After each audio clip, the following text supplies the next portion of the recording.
What if I told you every year Rekordbox was stealing half a day of your life that you'd never get back? It used to steal mine too, but that all changed when I discovered some game-changing export mode tips a few years ago. I crunched the numbers and they've reduced my prep time by 76% across thousands of tracks. These tips can help you too, so you can slash your time in Rekordbox and focus on getting onto the decks faster. In this video, we'll cover the secret Rekordbox button that makes track prep effortless and fast, even for challenging tracks. Easy, must-know shortcuts to massively speed up your workflow. And how to turn Rekordbox's most pointless feature into a track curating machine.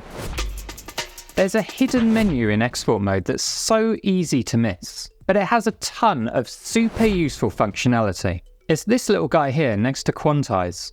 The menu gives really quick access to a load of track prep functions that you'd normally have to dig around in the preferences for.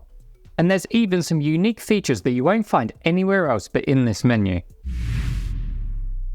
Rekordbox has 3 different waveform modes: blue, RGB and freeband, and each have their pros and cons. For example, freeband is great for separating out the frequency so you can find the beat easily, whereas RGB mode can help you break down and understand complex harmonic sections in tracks. You can change the global setting for it in preferences under view and then color, but it can also be really handy to temporarily switch this view to deal with different kinds of tracks. Once you have your track loaded, open the menu, choose Change Waveform Color, and select the waveform display mode you want. Just note this will change the waveform display for all tracks, so if you want to go back to your favorite afterwards, just quickly change it back in the menu. A ton of DJ functions like looping, setting cue points, or even your effects rely on a solid beat grid. That's why even if I don't have time to do anything else, I make sure I sort that out first. Rekordbox has 2 analysis modes to help with setting grids that it uses when you import your tracks. The first is the standard mode, which assumes a solid BPM throughout the track. And if you play a lot of more recent dance music, that's probably fine, but it can fall flat on its face in a few different scenarios. The first is when the track changes BPM midway. You can often find this in genres like drum step, where bits of it are in dubstep tempo and then it suddenly switches up to drum and bass.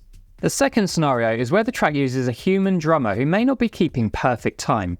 The third is where the track is old and maybe not mastered very well, meaning the algorithm can find it hard to pick out the beat. That's where Rekordbox's other analysis mode comes in. It's called dynamic mode and it can really help in these 3 situations. If you've analysed a track with the standard mode and it's not got it right, you typically need to change between these analysis modes and preferences and manually reanalyze the track again. But worse, you'd have to remember to switch it back again after you'd made your fixes, which is super annoying and easy to forget. Our friendly menu here allows quick access to either analysis mode right from the main view on a track-by-track basis. It will fire up the analysis mode as soon as you select it, saving a few clicks. And it won't change your global setting. Massive time saver. And another quick tip here, I've often spent ages fixing grids only to do a batch update on all my tracks and lose all my hard work. You can lock the grid and analysis information by going into grid and then clicking the little padlock. Memory cues can be really handy little markers for understanding the structure of your track, setting cues or marking transition points. And if you're playing on CDJs, particularly old ones, they're essential to do as part of your track preparation. The bare minimum memory cues I set when I'm prepping tracks for the studio are on the drop and 16 bars before.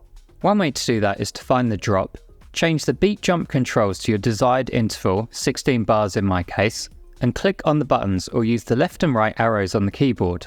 But this is pretty rigid and annoying if sometimes you want to change the interval amount, for example to 8 bars. So is there a different way? The first thing I do is to set my memory cue on the drop as usual. I'll use this as my anchor point. If I scan backwards, by default will show the current beats and bars above the playhead as read from the start of the track. But in the menu we can set it to show us how far it is until the next memory cue in either bars or beats. It's now really fast to scan backwards through the waveform and set my cues based on the distance to the next memory cue without having to stress my little brain with complicated maths. And by complicated, I mean basic addition and subtraction. Oh, and did you know you can add a comment to your memory cues by clicking this empty void here with no indication at all you can add text? Because I definitely did know this before making this video. Definitely. Loops. Made popular by roller coasters and since adopted by DJs. Whilst I mainly do looping on the fly during a set, there are some instances where it's worth setting some in advance. For example, to extend a short outro to give you more time to mix, or to capture acapellas or phrases to layer over another track. It's sometimes useful to set these as active loops, meaning when you play the track, the loop will automatically become active when the playhead reaches it. If you're unsure how to do that, just set the loop where you want it, and then set your memory queue as normal. In the memory queue panel on the right, you'll see the memory queue with a little circular arrow indicating that it's a loop. If you click that arrow, it will turn red, turning it into an active loop. This should work with hotkeys as well, but I couldn't get this arrow to work in version 7. This means it's either a bug or one of the 8,000 basic features they now expect you to pay for. Hopefully this bug gets fixed, but for now you can flip to performance mode and do it there as a workaround. The problem with having these active loops set is when you're planning a set and you just want to scan through the track, having these activate automatically can be pretty annoying. Rather than having to remove the active loop itself, you can temporarily just stop Rekordbox triggering it. Open up the menu, go to Active Loop Playback and set it to off. Now when the playhead reaches your loop, it won't kick in, but it will still be saved to the track itself. There's another fun thing we can do with loops. Using the menu, it's possible to export them right from export mode using the export loop function in the menu. Export. It's great for grabbing cool little riffs, acapellas, or even cool drum patterns. To do this, activate the loop you want to grab, open the menu, and go to Export Loop as WAV. It will then be saved on your computer and added automatically to your Rekordbox collection. There's two little things to be aware of with this. If you've got a few different loops on the same track, you'll have to go through one by one and export them. And it will only work on downloaded tracks you actually have on your computer, not on anything from a streaming service. In export mode, you're usually in one of two different workflows, previewing and curating tracks or preparing them. When I'm in the first phase, I often want to quickly scan through and preview maybe hundreds of different tracks. So it's important to be able to do that as quickly as possible. In the menu, there's an option called Click on Waveform for play and cue. When this is on, clicking the waveform will play the track. Perfect for previewing quickly and saving you having to reach for the play button. When it's off, the track won't play when you click. This is the mode you want to be in when you're sorting out your grids and cue points. It's one of those tiny time savers that when you add it up over hundreds or maybe thousands of tracks, you'll be saving so much time. I'm sure at this stage you'll agree this little menu is pretty awesome. But before we move on, I want to take a moment just to appreciate the line in the official Rekordbox manual they've got for this. Display a menu screen, it's not screen, to set the color of the enlarged waveform, analyze the currently playing track, export tracks, etc. Personally, I really like Pioneer's vague approach to manuals, and I think we should see it more elsewhere. What's the difference between a pro DJ and a beginner DJ? It's not how good they are at scratching or how many Instagram followers they've got. It's how many keyboard shortcuts they know. Learning even a few of these is one of the best and easiest ways to get more done faster in Rekordbox. And doing things faster in Rekordbox means less time in Rekordbox, and that's a win. I'll be doing this on Mac, but if you're on Windows, you can replace Command with Control and Option with Alt. Or even better, you can replace your PC with a Mac. If you're working on a small screen like a laptop, sometimes it can be useful to have more screen real estate to view your tracks. I like to toggle to the simple player view using Command and 9 when I need to see more of my playlist.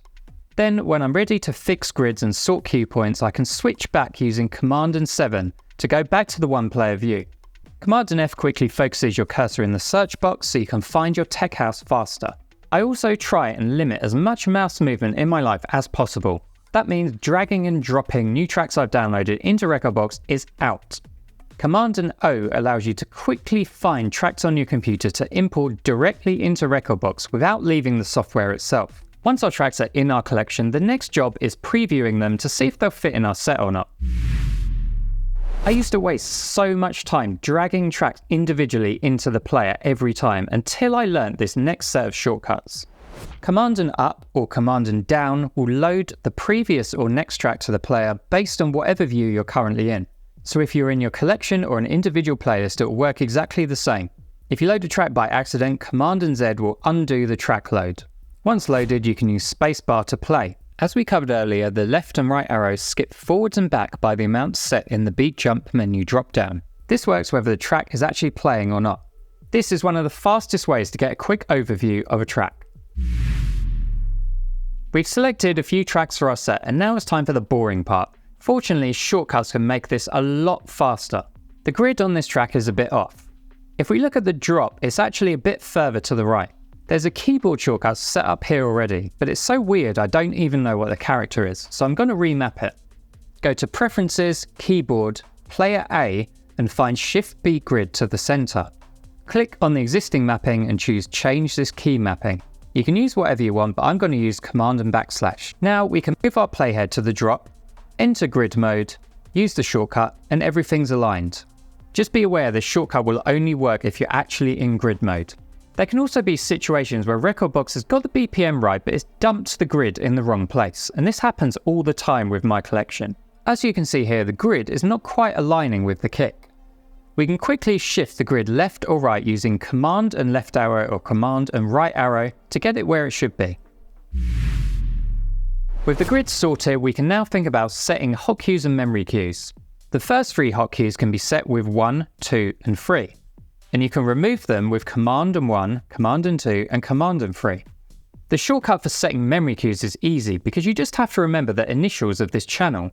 First press C to set a cue point in the desired location, and then press M to set the memory cue. And if you're struggling to remember that one, just subscribe. You can navigate your memory cues once they're set using the middle line of letters on your keyboard. The first starts on A, and like many memories, it ends with a colon. Aside from the stress and time it takes to get your tracks ready for your set, there's one other big problem I hear from DJs all the time. It's when they rock up to the club and they have to play on old or unfamiliar equipment. That's why I spent months creating the DJ Booth Battle Pack. A clear, easy to follow guide that breaks down the key differences between CDJ models so you can DJ with confidence on any setup. It's already helped a whole bunch of DJs, so I'll leave a link to it in the description.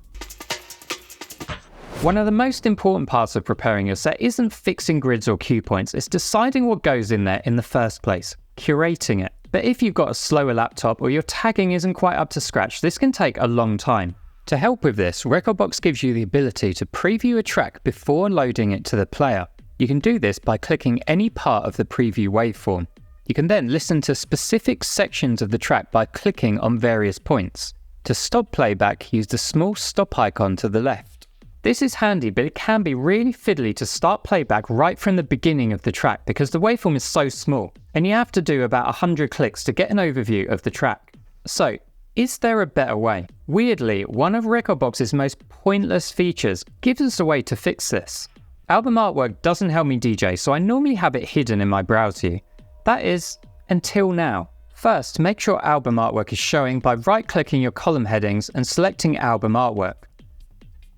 Now, when you hover over the artwork, you can press play and it'll preview right from the beginning of the track. And even better, once it's playing, you can also skip through in 30-second increments. To stop the preview, all you have to do is move your mouse away, or use Command and P. And don't worry if you don't actually have any album artwork on your tracks, this will still work. I found using this method gives me a really fast way to do my first pass of track curation. But there's one more awesome thing in export mode that will make prepping for your gigs so much easier and less stressful. And it has nothing to do with your music collection. So if you want to be able to completely personalize any CDJ using only your USB drive, check this video out next to learn about the feature most DJs haven't even heard of.